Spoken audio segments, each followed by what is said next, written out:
So the one last thing I thought I'd ask you about to tie this in, and obviously we'll wrap the show, is this. What about if we tie it back to when you were in IGL? Because one of the things that I find interesting, like I say about all my journey through Counter-Strike, is I don't pretend like I knew all this in the first year and I've just applied it for 19 years. Like every year I'm figuring out some of this shit. Or I'm even realizing like I sort of like vaguely knew something back then, but I didn't have it fleshed out. Like I hadn't thought about the other angle. So I'm sure during your playing days, I remember this happened a few times, there was times where you got the next good player, but the problem is you got them on year one. You know, and like actually, it's not going to be till year 3 that they figure some of this shit out, right? So what happens is, what always happens when you're the IGL like that is, in the scrim, that guy's killing it. He's looking great. Like, I mean, we could obviously make the joke about someone who won like a 1v4 in like 2011 on it. Again, that's an in-joke over there, but it's a thing, and it convinced someone that he's a good player.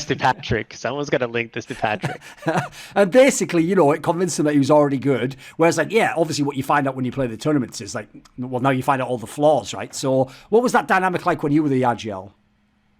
I mean, look, I think if I knew what I knew in 2012 and like 2006, I think we would have won a lot of tournaments that year. Like that's safe to put. I think that sort of the part where I realized perhaps the most that like I developed in like how I think about the game is like, one, like, you know, all those Finnish teams, like I led the team, like everything we ran, like I called, etc. But at the same time, like those were in teams that like you could. By the way, like we dry run things on a server, etc., like doing all that stuff. But those were in teams where like you could just run defaults and like people would know what to do and they wouldn't overextend. So like we couldn't play that way, so we didn't. And like you couldn't teach people to play that way because they didn't necessarily want to be taught to play that way or want to think about the game that way. So when I joined EG, that was the first time when, you know, their playing style was that. So that's where you actually got to play that way and, you know, think of it as more like a chess game and like moving people around. The problem, of course, was that like, you know, Jordan was still nothing, you know, like he was like a really young player. You think of him as sort of like one of like the old veterans now. But he was like, I think he was 17 maybe when I joined, or, you know, just turned 18, something like that. So like he was like a very inexperienced young kid, like famously, you know, he always thought that his mouse felt off when we were playing on a stage. That was like the thing. And the joke is that he'll tell you the same thing. Is I used to tell him like, Jordan, it's like all in your head. He's like, yeah, but I'd like my head to be in the right place. Which is like that's a good line. You know, it's a good line. Like, yeah, you know, it's fair enough, but like doesn't really help you. But like, so like he was someone that needed. Like you needed to kind of hold his hand a little bit so that he wouldn't do like dumb stuff when he was like figuring it out. At the same time, like you can't do that all the time because he doesn't learn. So I think he developed pretty significantly. But then the other player was, you know, like Danny was like he's just the most passive player that you could ever see. Like if you watch how he played, that's why like that was his style. Like he played the lowest risk spots and got like all the easy kills you could ever get. Which made him good, but like you'd get a lot more out of him if you just kind of get him out of his shell. So like he was one of those players who did kind of have to like shift around every now and then.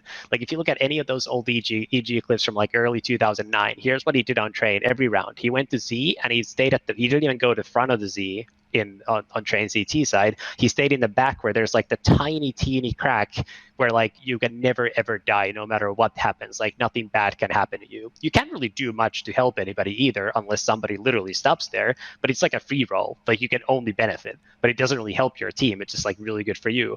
So like he was one of those guys that you just needed to kind of like move around a little bit. And then like once he also enjoyed playing that way more, but like his nature just wasn't doing that. And then when I joined, when I created WinFact after that, or Pice did, I guess that first, Aslak was like, you know, just like completely kid out of nowhere. I think he was 17 at the time. Like he was like famously like super nervous about stuff. Like he took like meds at school for exams because like he would get nervous like taking exams. And he actually learned to get over his nerves from playing Counter-Strike because like at first, he's one of those guys be like great in scrims, like really good just playing, doing whatever he wants. And like we'd go to a tournament and like he'd basically just lock up.